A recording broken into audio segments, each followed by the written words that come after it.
Everybody. So we talked yesterday about the different buildings that we can choose for our sculpture, our facade relief. And today we're going to be taking the pictures that we have either printed or on our laptops and transitioning those into a usable sketch. So you're going to get a paper that looks just like this with this box on it and then these questions on the side. And the first thing you need to do is put your name and your period on there so that you don't lose it and not know which paper is yours. So you gotta have your name and period. Then what you're going to do is you're going to see how big you should make the building that you have. So my image is pretty close, let me zoom out real quick, is pretty close to the same size as this square. But you'll notice the edge of my house is right here, and I've got all this dead space. Now, when I go into making my clay house, I don't want all that dead space, right? Because that's going to just look weird if I try to add the sky and everything just in a portion of it. So we're just focused on the house itself. Now, I can choose to add in some of these shrubs if I would like. That would look more natural. But if you're making a house, you're not making the environment around it. You're just focused on the building itself.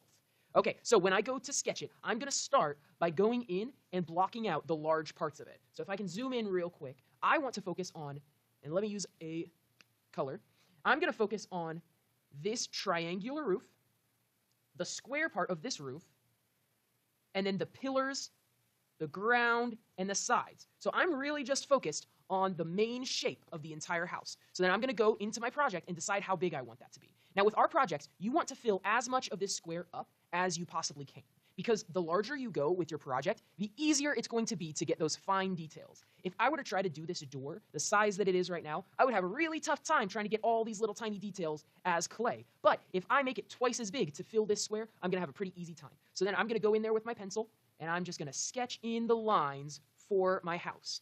Now, it's okay if it's not perfect, right? Because we can make changes. Always draw lightly with your pencil so that you can make changes.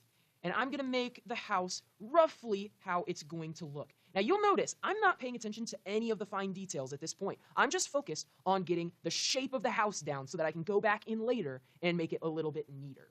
Now, I also want to pay attention to the other details that are bigger in my drawing. So if I want to do this shrub, I'm going to make sure that I'm also doing the shrub in these broad details. So I might look at this drawing and say, this is about how much distance there is between the shrub and the tip of the house. And then I'm going to go into my drawing, and I'm going to find that. So it was about this distance. So I'm going to make my shrub go right about there. Now, when we're drawing these parts, I want you to look at your picture and see which details you need and which details you don't need. Remember, we need 4 different textures. So, and then we need 3 additive details and 1 subtractive.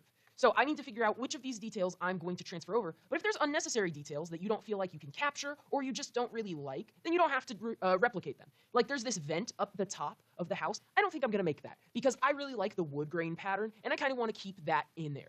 Okay, so I will show you guys the sketch once I finish it, but there's one more thing that I want to show, and that is a ruler. You might choose to use a ruler to make some of these fine details. So I'm going to go ahead and do that now, and I'll be back once I finish my sketch. 1 hour later. Hey everybody, so I'm finished with my sketch. You can see that I went back in with that ruler and cleaned up some of my lines. Now, they don't have to be perfect, but you want them as close to perfect as you can get them so that transferring goes well. Now, you can see that I haven't filled out these left details because I'll save that for once I'm finished with the sketch. So now I'm going to go in and say, my theme is my friend Jace's house. So I'm going to write that. My friend Jace's house, and then additive details. This is where I'm going to go in and I'm going to look for all the spots that I'm going to add clay to that bottom slab. So I'm going to add clay for the shrubs. I'm going to put shrubs.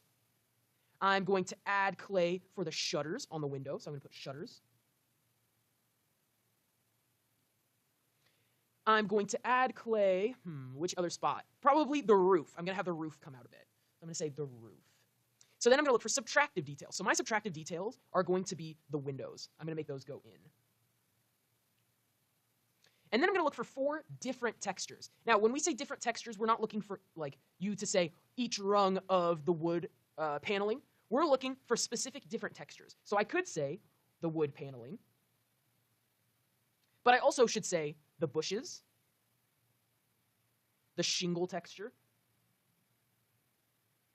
and I'll probably say a wood grain for the door.